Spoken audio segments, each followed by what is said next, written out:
Kalau bahasa Inggris, satu kata berubah menjadi berapa, Pak? Go, going, when, gone. Terus kemudian teach, teaching, kalau pelakunya teacher, tambahi er. Kalau jamak tambahi s atau es. Saya hitung kira-kira itu 10 sampai belasan kata. Tapi kalau bahasa Arab, satu kata berubah menjadi berapa, Bu? Berapa, Pak? 400-an kata. Nah, itu dia. Nah, sulitnya di situ. Tapi ternyata setelah saya riset lagi itu, saya punya anak ini banyak. Anak saya pantasnya berapa, Bu? 7. Anak saya 5. Anak saya 5. Saya dulu belajar bahasa Arab itu sejak kelas, ya belajar agak serius itu kelas 4 SD. Diajari bapak saya. Nah, pada saat itu saya menganggap bahwa go, going, when, gone-nya dalam bahasa Inggris itu sulit. Jadi momok itu. Kemudian anak saya ajari mulai SD kelas berapa? SD kelas 1 mungkin. Ya, umur 6 tahun lah saya ajari. Terus saya, dulu saya kesulitan di sini. Ternyata saya ajari itu, memang dia mengalami kesalahan. Yaf'ulu, yaf'ulani, yaf'uluna, taf'ulu, taf'ulani, yaf'ulna. Dia salah di situ. Saya udah tahu tuh, kalau ini yang paling sulit. Anak kecil nggak bisa. Tapi saya ulang 3 sampai 5 kali, anak saya bisa. Ternyata saya keliru. Ternyata bisa, ternyata. Gitu. Anak kedua saya, perempuan, saya ajari, kalau yang satu sekarang kelas SMP kelas 1, yang dua ini SD kelas 5. Itu saya ajari umur 4 tahun. Ternyata kok bisa juga gitu. Kemudian yang ketiga, turunkan lagi, umur 3 tahun. Ternyata saya ajari itu. Yaf'ulu, yaf'ulani, yaf'uluna setiap sambil jalan. Ternyata kok bisa juga. Berarti saya salah ini berarti. Kemudian sampai yang keempat nih, yang kelima masih kecil. Yang keempat itu saya ajari.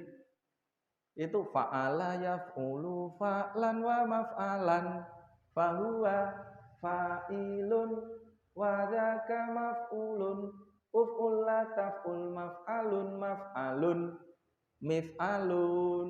Sini pernah ada yang ngaji gitu, Pak? Ada? Nah, berarti gini. Jadi kalau kita mau ngerti bahasa Arab, kok nggak ngerti itu sama dengan mau belajar bahasa Inggris atau mau baca buku bahasa Inggris tapi nggak ngerti go, going, when, gone. Bisa, Bu? Ya nggak bisa gitu. Nah, kalau dipelajari dengan serius itu bukan berarti tidak senang ya. Saya kemudian uji coba anak-anak teman-teman saya yang dari berbagai macam profesi. Saya bilangin gini, ayo dong anak-anak kalian itu pada menghafalkan Al-Quran. Caranya begini, dimulai dari ini. Itu masih pada nggak percaya. Anakku apa iso? Dia bilang gitu. Maksudnya gimana kok raiso itu? Saya bilang gitu. Kan anakku bukan anak ustadz. Kalau anakmu ya bisa, wong anak ustadz. Dia bilang gitu. Kita buktikan bahwa semua akan bisa. Saya bilang gitu. Betul, Pak. Saya kumpulkan di Ngalian sana. Saya bikin program namanya Sancil, santri kecil. Itu ternyata untuk menghafal tadi fa'ala, fa'ala, fa'alu, fa'alat, fa'alata, fa'alna. Itu hanya butuh waktu 7 hari. Jadi liburan sekolah itu, liburan sekolah, saya manfaatkan untuk itu. Ternyata yang dulu saya belajar 7 tahun itu, oleh anak-anak kecil-kecil itu hanya butuh waktu 7 hari. Waduh, kaget saya. Nah, tapi sekali lagi, kalau yang senior-senior ternyata malah susah. Ternyata itu. Saya diminta untuk ngajari teman-teman saya yang di Jakarta itu, ternyata malah sulit ternyata. Kesulitan mereka. Nggak tahu kenapa. Tapi dugaan saya, karena yang senior, yang merasa sukses ya, mereka bilang, Pak Ustadz, saya kan ini aktivis, masa nggak bisa khutbah? Saya bilang gitu. Ajari dong, biar bisa mengartikan Al-Quran. Ya udah saya ajari sehari aja, saya bilang gitu. Ternyata sehari menghafalkan fa'alanya fulu fa'alan aja nggak bisa gitu. Nah, tapi dugaan saya karena tadi belajarnya sendiri. Sementara kalau anak kecil-kecil itu belajarnya bareng-bareng dan mereka senang. Jadi menganggap bahwa itu adalah nyanyian. Fa'ala yaqulu fa'lan wa maf'alan gitu, Bu. Jadi kalau di sini ada paut-paut itu, nanti belajar dulu tuh ke tempat saya boleh itu gurunya. Nanti diajari. Dan ternyata anak-anak kecil umur 2 tahun yang paut itu ternyata bisa. Gitu. Ini sudah saya buktikan di paut di belakang rumah saya. Saya bikin paut untuk anak-anak saya tadi itu. Nah, ini berarti mengartikan Al-Quran sebenarnya tidak susah-susah amat. Itu. Nah, kemudian setelah mengartikan, baru yang ketiga, apa Pak? Menghafalkan. Ini di sini ada, ini adik-adik yang menghafalkan Al-Quran? Ada? Ini, menghafalkan Al-Quran. Nah, ini saya riset lagi Pak. Ternyata menghafalkan Al-Quran tanpa mengerti artinya itu tingkat kesulitannya 7 kali lipat. Nah, itu kenapa? Ini ya, saya riset. Bisa dicoba nggak di sini ya? Mas, ini usia berapa? Ya, usia berapa? 20 tahun. Udah mahasiswa? Mahasiswa mana? Poltekkes. Saya jadikan kelinci percobaan, boleh? Boleh, Pak? Boleh. Ya.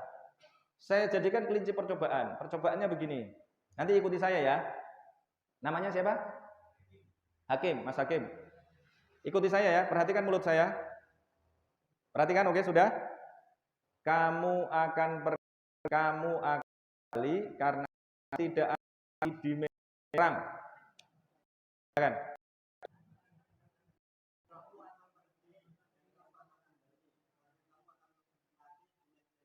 Salah atau benar, Pak?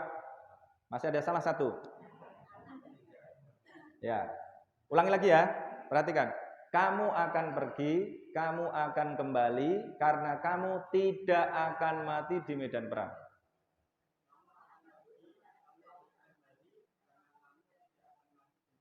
Ya, berapa kali berarti bisa, Pak? 2 kali. Sekarang bahasa aslinya ya. Bahasa aslinya. Perhatikan. Sudah siap? Ibis redibis numquam peribis in armis. Bisa? Ulang lagi ya.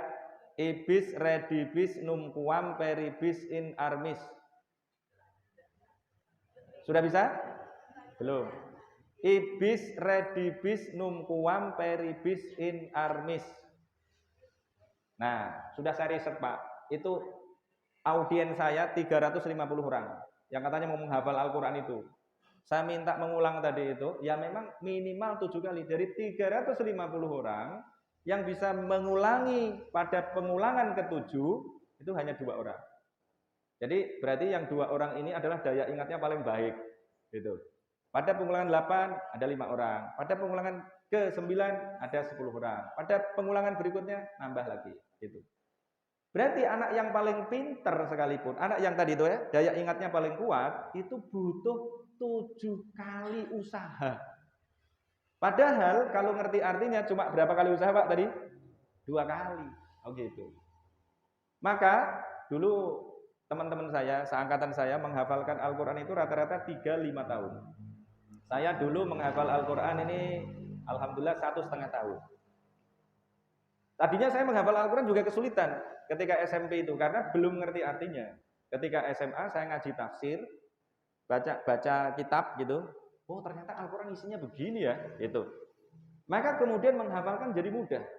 Jadi saya target itu sehari harus minimal 1 halaman. Kalau bulan puasa dulu saya target 3 juz dulu itu. Jadi juz 6, 7, 8 itu mau masuk 9 dulu itu saya hafalkan dalam waktu sebulan. Tapi cuma itu prestasi terbesar saya. Jadi cuma pada saat puasa libur sekolah, kemudian saya gunakan untuk menghafal. Itu paling banyak. Kenapa? Tadi ngerti artinya.